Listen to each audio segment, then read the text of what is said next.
తిన్నింటి వాసాలు లెక్క పెట్టకూడదు. అన్నం పెట్టిన చేతిని ఏదో పట్టుకొని ఇచ్చేసినట్టు చేయకూడదు. గుండెల్లో కృతజ్ఞత అనేది చచ్చిందాకా పోకూడదు. కృతజ్ఞత అనేది కోల్పోయిన వాడు కుక్క కంటే నీచుడు, కుక్క కంటే నీచురాలు. వాళ్ళకి ఎక్కడ అన్నం దొరకదు. గుర్తుపెట్టుకోండి, వాళ్ళకి ఎక్కడ దరిద్రమే వెంటాడుతూ ఉంటది. జాగ్రత్త.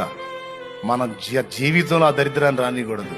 దేవుని ఎడల కృతజ్ఞత కలిగి ఉండాలి, కన్నవారి ఎడల కృతజ్ఞత కలిగి ఉండాలి, జన్మనిచ్చిన తల్లిదండ్రుల విషయంలో కృతజ్ఞత కలిగి ఉండాలి.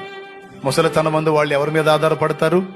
పసిబిడ్డగా ఉన్నప్పుడు నీకన్నీ ఎత్తిపోశారు, అమ్మా నాన్న నీకన్నీ ఊడిగం చేశారు. నువ్వు హాస్పిటల్లో రోగాలు వచ్చి నెలలు పడి ఉంటే నీకోసం అన్ని పడిగాపులు కాసి చేసి వాళ్ళ రెక్కలు మొక్కలు చేసుకొని నీకోసం అన్ని చెమటోడ్చి సంపాదించి నీకు రెక్కలు తెచ్చారు.